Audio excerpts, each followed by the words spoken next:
लगेगी बिल्कुल मेरी बेटी। मम्मी वो सुकन्या को क्या दोगी पहनने के लिए? वो भी तो हमारे साथ शादी में जा रही है, पहन लेगी कुछ भी जो उसका मन होगा। मेरे पास इतने पैसे नहीं है कि मैं उसके लिए भी नया सूट खरीदूं। वैसे भी तुम्हारे पापा का अब इतना काम नहीं बचा। मेरे लिए तुम्हें नया सूट लेकर देना जरूरी था। बहुत लोग आएंगे वहाँ, क्या पता कोई तुम्हें अमीर घर का लड़का पसंद कर ले।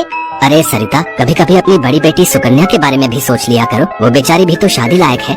बस आ गए अपनी लाडली बेटी के बारे में चिंता करने। पता नहीं कौन से मनहूस दिन मेरी तुम्हारे साथ शादी हुई थी। जब से आई हूँ एक ही नाम तुम्हारे मुंह पर चढ़ा हुआ है। देखती हूँ सुकन्या सुकन्या। अरे तुम्हारी दूसरी बेटी अदिति भी कुंवारी है, वो भी तुम्हारी ही बेटी है। उसके बारे में भी कुछ सोचा करो। मैं हूँ जो पैसे जोड़ जोड़ कर अपनी बेटी को सूट दिलवाए है। अब शाम को चलने की तैयारी कर लो, बहुत बड़े बड़े लोग उस शादी में आएंगे। ये तो मेरी सहेली पुष्पा की बड़ी मेहरबानी है जो उसने हमें एक कार्ड दे दिया, वरना हम गरीबों को इस शहर में और इतनी बड़ी शादी में कौन पूछेगा। मनोहर को पता था कि सरिता का स्वभाव बहुत ही खड़ूस है, इसलिए वो चुपचाप अपने कमरे में चला जाता है। शाम को सब लोग शादी के लिए तैयार होते हैं। अदिति बहुत ही सुंदर सूट पहनकर तैयार होती है। सुकन्या के पास तो कपड़े ही नहीं थे। अचानक मनोहर सुकन्या के पास आता है। सुकन्या बेटी, ये ले, ये तेरी माँ की साड़ी है, तू ये पहन कर तैयार हो जा। देख कितनी सुंदर साड़ी है, मेरे संदूक में रखी थी, मैं वही ढूंढ रहा था और आज मुझे मिल गई। पिताजी, ये माँ की साड़ी सचमुच, ये साड़ी तो बहुत सुंदर है। शुक्रिया पिताजी, आज आपने माँ की ये साड़ी देखकर मुझे बहुत खुशी दी है। हाँ बेटी, अब ये साड़ी पहनकर जल्दी से तैयार हो जा, देखना सबसे सुंदर लगेगी मेरी बिटिया। सुकन्या अपनी माँ की साड़ी पहनकर तैयार हो जाती है। सब लोग शादी में पहुँचते हैं। सरिता जानबूझकर अदिति को ही आगे कर रही थी ताकि वहाँ लोग अदिति को ही देखें। तभी एक बहुत ही बड़े परिवार के लड़के आशीष की नजर सुकन्या पर पड़ती है। सुकन्या बिल्कुल अकेली खड़ी थी। वो लड़का उसके पास आया और उससे बात करने लगा। हेलो, मेरा नाम आशीष है और आपका? जी, मेरा नाम सुकन्या है। अच्छा नाम है आपका। वैसे आप यहाँ अकेली क्यों खड़ी हैं? चलिए ना, वहाँ डांस फ्लोर पर सब लोग डांस कर रहे हैं। आशीष को सुकन्या से बात करता देख सरिता आशीष के पास आती है। सुकन्या बेटा, तुम्हारे पापा तुम्हें बुला रहे हैं, इनके साथ अदिति डांस कर लेगी।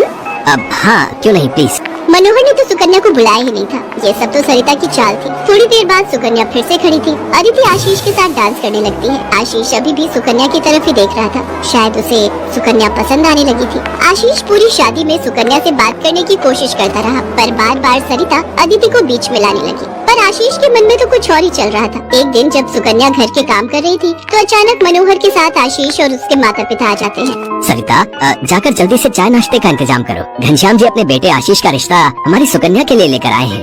क्या? सुकन्या के लिए आशीष का रिश्ता? ये कैसे हो सकता है? मनोहर की बात सुनकर सरिता चौंक जाती है। सुकन्या तो घर की झाड़ पोछ में मैले कुचैले कपड़ों में मानो ऐसी लग रही थी जैसे कीचड़ में कमल। वहीं अदिति सोफे पर आराम से बैठी थी। सब कुछ आशीष और उसके माता पिता के सामने था। सुकन्या बेटिया, जाओ जल्दी से तैयार हो जाओ। अदिति, जाओ अपनी दीदी को तैयार कर दो। कोई जरूरत नहीं है तुम्हें उसे तैयार करने की। तुम उसकी नौकर नहीं हो जो उसे तैयार करो, अपने आप हो जाएगी तैयार। ये रिश्ता उसके लिए आया है, अदिति उसकी नौकरानी नहीं है। अंदर चल रही सरिता और मनोहर की बातें थोड़ी थोड़ी आशीष और उसके माता पिता के कानों में आ रही थी, इसलिए मनोहर बाहर आ जाता है। मनोहर जी, हमारे बेटे आशीष को आपकी सुकन्या उस दिन बहुत पसंद आई थी और वैसे भी हम आशीष के लिए लड़की ढूंढ ही रहे थे, इसलिए अचानक ही आपको मैंने फोन मिला दिया। मेरी सुकन्या तो बहुत किस्मत वाली है जो आप जैसे इतने बड़े घर का रिश्ता उसके लिए आया, वरना हम तो, मैं आपको क्या ही कहूँ। घनश्याम जी, आपने सचमुच मुझ पर बहुत बड़ा उपकार किया है। नहीं नहीं मनोहर जी, इंसान दिल से अमीर होता है। आपने अपनी बेटी सुकन्या को जो संस्कार दिए हैं वो किसी धन दौलत से कम नहीं। तभी सुकन्या चाय नाश्ता लेकर आ जाती है। सुकन्या का रिश्ता पक्का हो जाता है। भाई साहब, हमें आपकी सुकन्या बहुत पसंद है। हम तो जल्द से जल्द शादी करके सुकन्या को अपने घर की बहू बनाकर ले जाना चाहते हैं। बस आप शादी की तैयारियां कीजिए। आशीष के माता पिता के मुंह से ये बातें सुनकर मनोहर की खुशी का ठिकाना नहीं था। सुकन्या आज एक बहुत बड़े घर की बहू बनने जा रही थी। आशीष के माता पिता रिश्ता पक्का करके चले जाते हैं। कुछ दिनों बाद सुकन्या की शादी की तारीख निकल आती है। सरिता, मैं देख रहा हूँ जब से सुकन्या की शादी पक्की हुई है तुमने सुकन्या से बात तक करना छोड़ दिया है। ये ठीक नहीं। तुम अपनी बेटी की शादी करो, मैं इस शादी में कोई हाथ नहीं लगाऊंगी। ये रिश्ता मेरी बेटी के लिए था। मैं चाहती थी आशीष के साथ अपनी बेटी का रिश्ता करना, पर तुम्हारी उस सुकन्या ने सब काम खराब कर दिया। ये तुम गलत कह रही हो सरिता। सुकन्या के लिए आशीष के माता पिता खुद से रिश्ता लेकर आए हैं। तुम्हें तो खुश होना चाहिए। तुम क्यों सौतेलापन सुकन्या के साथ रख रही हो? तुम्हें तो उसकी सगी माँ बनकर उसे विदा करना चाहिए। मैं इसलिए तुम्हें उसकी माँ बनाकर लाया था, वरना क्या? क्या कहो तो मैं अभी ये घर छोड़कर चली जाती हूँ। बोलो। मनोहर की बात